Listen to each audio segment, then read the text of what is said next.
Hello friend, नमस्कार। मैं दिनेश शर्मा आज आपको एक खास टॉपिक पे वीडियो बना के बताना चाहूँगा कि एनडीपीएस एक्ट अभी वर्तमान में आपने बहुत सुना होगा कि लगातार न्यूज़ चैनल में ये चल रहा है कि ड्रग के बारे में चल रहा है, गांजा, भांग, हाई, ठीक है, पॉपी सीड्स, बहुत सारी चीज़ें चल रही है। तो आपको इस विषय में जानकारी में देना चाहूँगा कि एनडीपीएस एक्ट 1985 क्या है। हिंदी में इसका नाम है स्वापक औषधियां और मन प्रभावी पदार्थ अधिनियम 1985। मतलब दो इसमें नाम है, स्वापक औषधि और मन प्रभावी, मतलब नारकोटिक ड्रग और मन में प्रभाव डालने वाले पदार्थ, ठीक है, narcotic drug and psychotropic substance act 1985। अब आपको इसमें आपको ध्यान से सुनना पड़ेगा कि क्या अफीम क्या होता है, गांजा क्या होता है, चरस, कोक, कैनबिस क्या होता है, नशीली ड्रग की जानकारी मैं आपको दूंगा। आपको ध्यान से सुनना पड़ेगा और वीडियो थोड़ा लंबा बनेगा। बड़े काम की बात है, आपको दैनिक जीवन में भी उपयोगी है और कॉम्पिटिटिव एग्जाम जो दे रहे हैं उन लोगों के लिए बहुत ही जरूरी है। तो ये जो स्वापक औषधि मना प्रभावी पदार्थ अधिनियम 1985, इसकी डिटेल में आगे बताना चाहूंगा।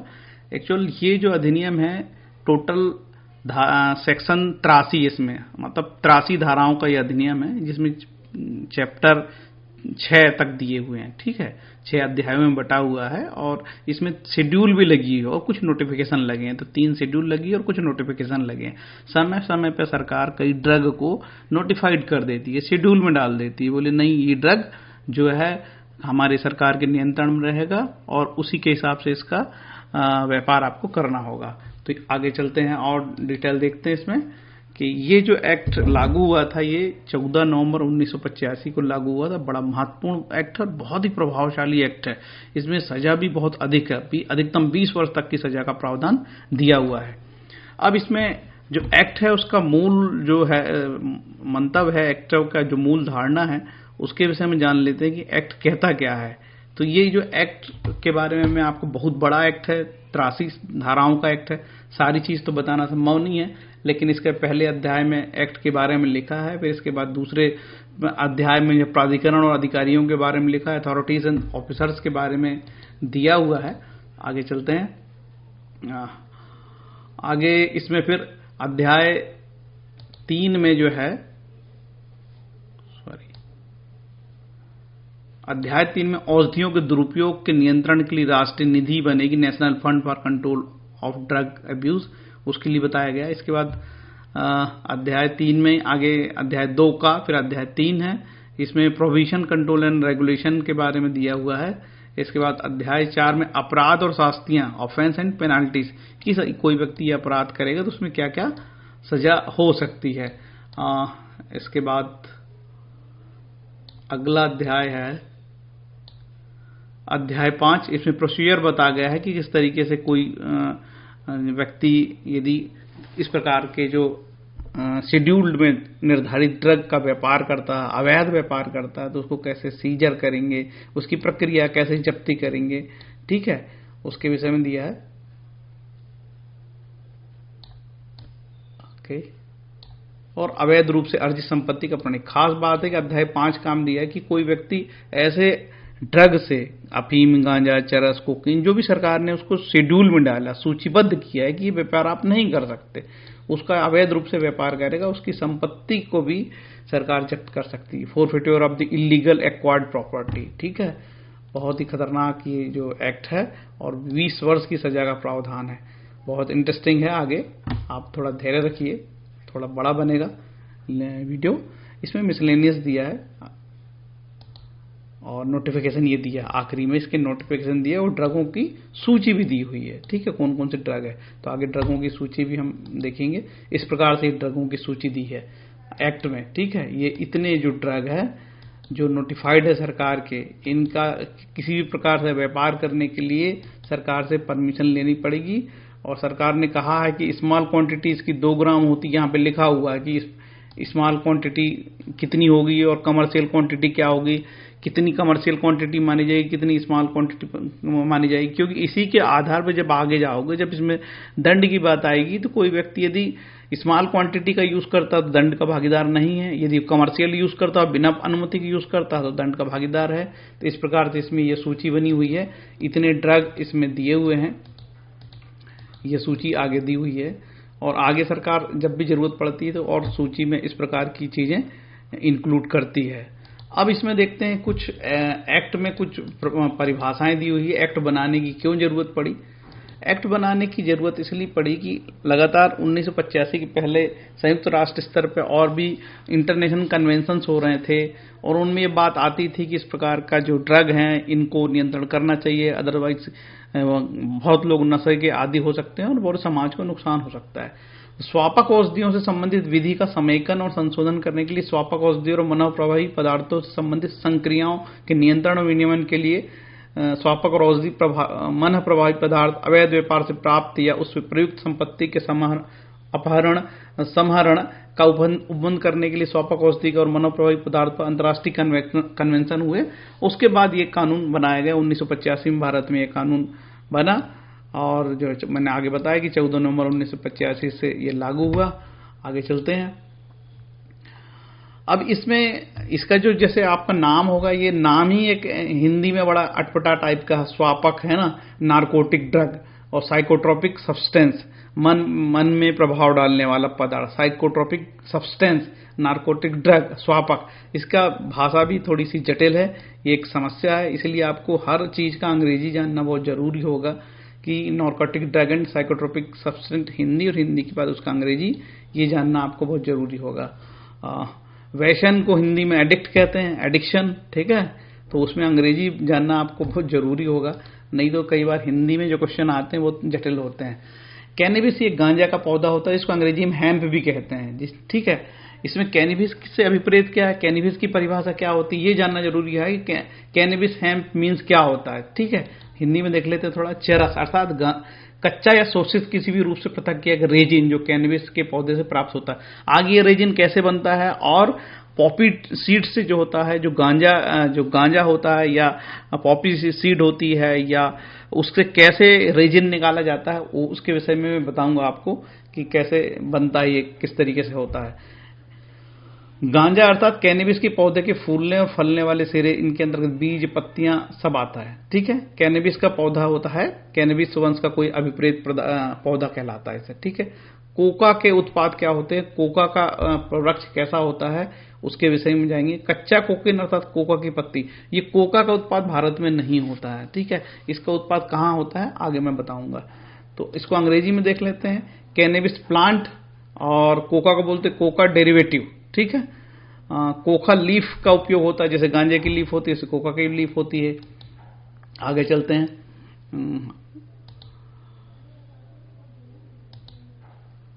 अब मैंने बताया था आपको एसेंशियल अंतर्राष्ट्रीय कन्वेंशन हुए थे कई, ठीक है, इंटरनेशनल कन्वेंशन हुए थे, उन्हीं में जो घोषणाएं होती थी उनका पालन भारत ने भी किया। स्वापक औषधि एकल कन्वेंशन 1961 में हुआ था। इसके बाद अगला कन्वेंशन इनका 1972 में हुआ था। तो protocol amending convention mention in sub class adopted by United Nation conference Geneva में हुआ था 1972 में। इसके बाद कन्वेंशन साइकोट्रोपिक सब्सटेंस 1971 में हुआ था ये, ठीक है। इस प्रकार से कन्वेंशन को भारत सरकार ने माना और कानून का रूप 1985 में दिया।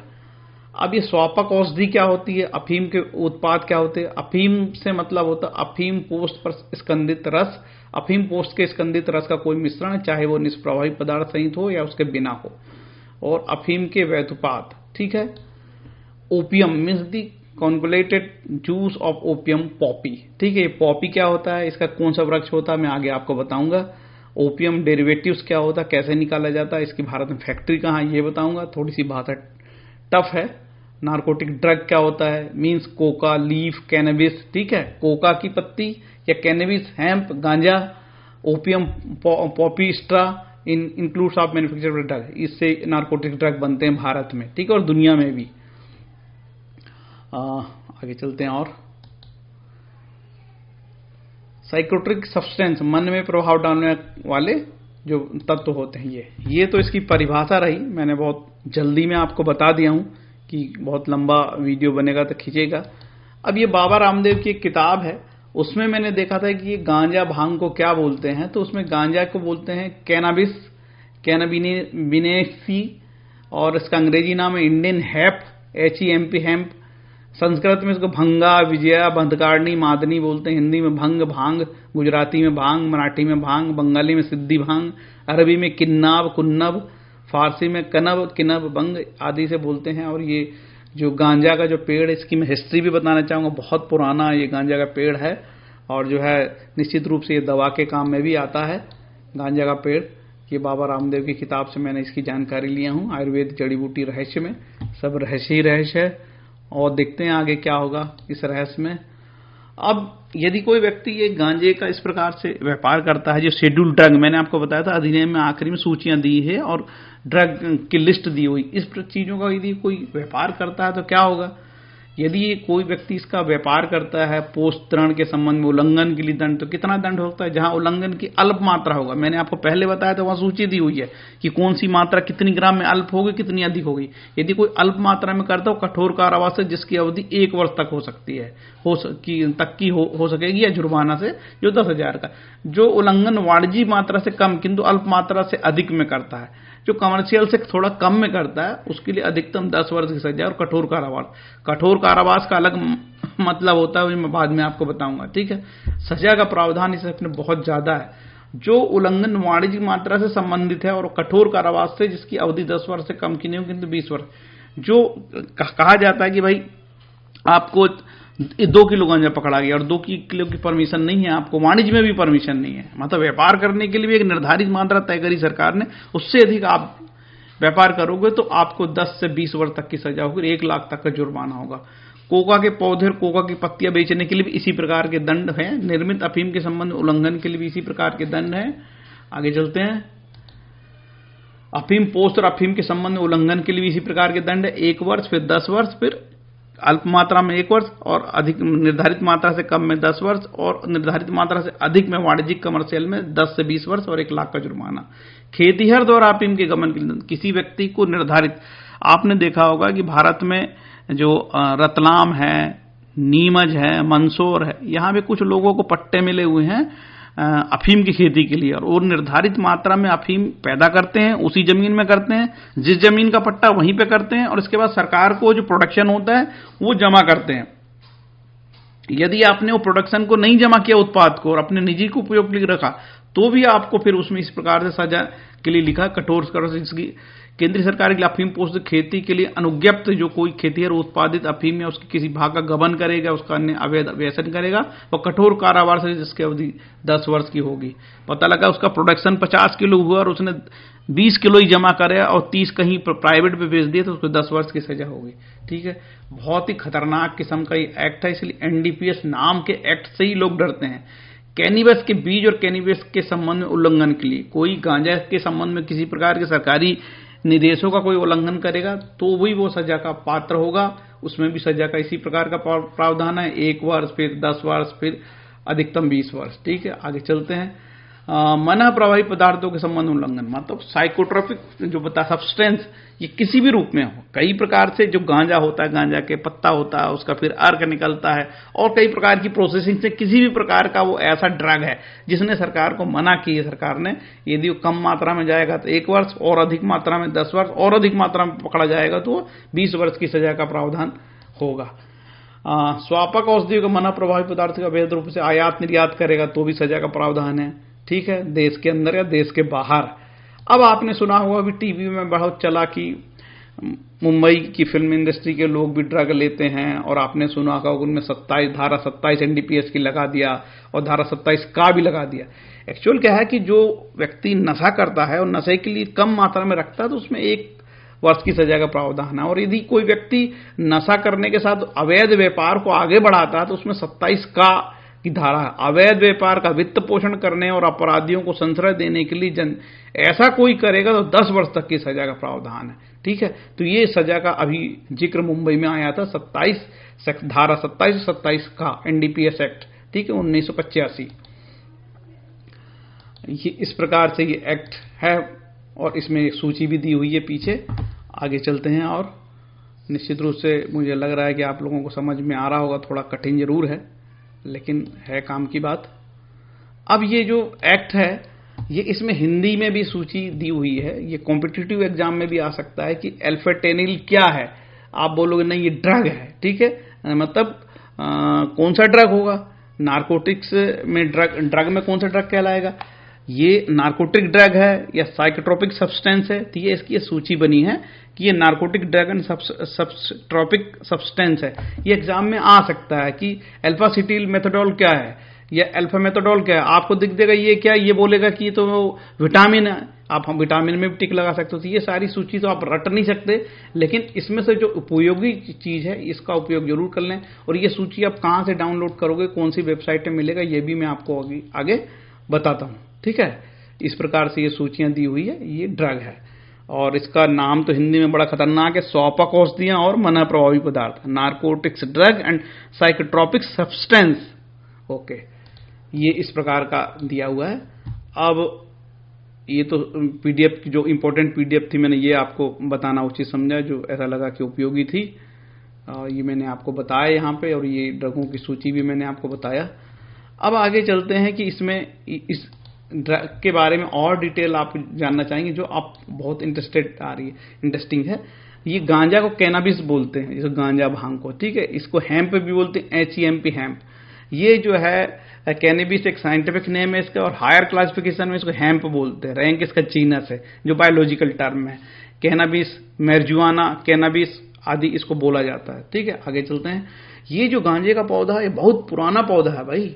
इसके बारे में कहा जा सकता है कि न्यूलिथिक एज है, मतलब स्टोन एज का है, पूरा पाषाणकालीन युग के समय का ये पौधा है और आज से 7000 साल पुराना तक का है, ऐसा माना जाता है। और चाइनीज लोगों ने बोला कि 10,000 साल पुराना जो ड्रग है ये, और तो गांजे का पौधा है, ठीक है। ये cannabis is one of the oldest crop in history, ऐसा बताया जाता है कि हिस्ट्री में सबसे पुरानी एक ये प्रजाति का पौधा गांजा कहलाता है, ठीक है। अब पीने खाने का शौक तो रहा होगा तो लोग ऐसा पहले तलाश के रखते हैं ना। तो कैनबिस का जो पौधा होता है इसको 3 प्रकार में होता है, प्रजाति का होता है, स्टाइवा, इंडिका, रुड्रेल्स बोलते हैं इसको। अब सबकी अलग अलग पत्तियों का आकार, साइज है, इसके आधार पर इसको अलग अलग बोलते हैं। कोई स्टाइवा, इंडिका, रुड्रेल्स, 3 प्रकार की प्रजाति में ये होता है। और आगे चलते हैं। अब ये जो गांजे से 2 प्रकार, 3 गांजे में 2 खतरनाक जो तत्व होता है गांजे के पौधे से 2 प्रकार का निकलता है उसमें, कैनाबिडियोल और जिसको CBD बोलते हैं, और ये जो इतना खतरनाक नहीं होता है, लेकिन ये THC जो होता है, टेट्राहाइड्रोकैनाबिनोल, ये बड़ा खतरनाक होता है। तो गांजे से ये 2 चीज निकलती है, आपको याद रखना पड़ेगा, CBD और THC। ये एग्जाम के हिसाब से बड़ा उपयोगी हो सकता है। और इनमें जो CBD है और THC, इसमें कई प्रकार के और भी केमिकल होते हैं। तभी तो मैंने आपको इतनी बड़ी लंबी सूची आपको अभी बताया था कितने प्रकार के केमिकल जो ड्रग कहलाते हैं, और नार्कोटिक ड्रग और साइकोट्रोपिक सब्सटेंस कहलाते हैं। इसके बाद कोका की भी बात मैंने किया था। कोका भारत में नहीं होता है। ये कोका का जो पत्ता इस प्रकार से कोका का है, मैं कोका का आपको भी वृक्ष भी बताऊंगा, पेड़ के मैं बताऊंगा कैसा होता है। कोका जनरली भारत में नहीं होता और लीगल, कई जगह लीगल है, कई जगह इलीगल है। ये ऑस्ट्रेलिया में इसको प्रोहिबिटेड सब्सटेंस माना है, जो कनाडा में शेड्यूल में डाल दिया है, यूनाइटेड किंगडम में डाल दिया है, और यूनाइटेड स्टेट में भी शेड्यूल में डाला है इसको। UN ने भी नार्कोटिक ड्रग मान लिया है इसको।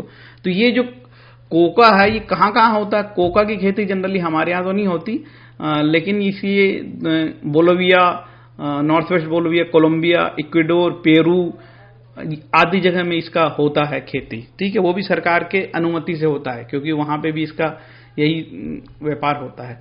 तो ये आपको बताया था कि जो गांजे का 3 प्रकार का होता है, एक कोई लंबा होता है, कोई स्मॉल होता है, इन साइज में अलग अलग है, तो उसको स्टाइवा, इंडिका, रुड्रेल्स बोलते हैं। 3 प्रकार के गांजे की प्रजातियां हैं, ठीक है। और ये इस प्रकार से ये गांजा का दिखता है। जब गांजा का लगभग सभी लोगों ने देखा होगा, गांजा की पत्तियां का भी उपयोग होता है, उसके रस का भी होता है, और उसकी पत्ती को जला के धुएं के रूप में, गांजा के रूप में पिया भी जाता है। आपने देखा होगा कि ये जो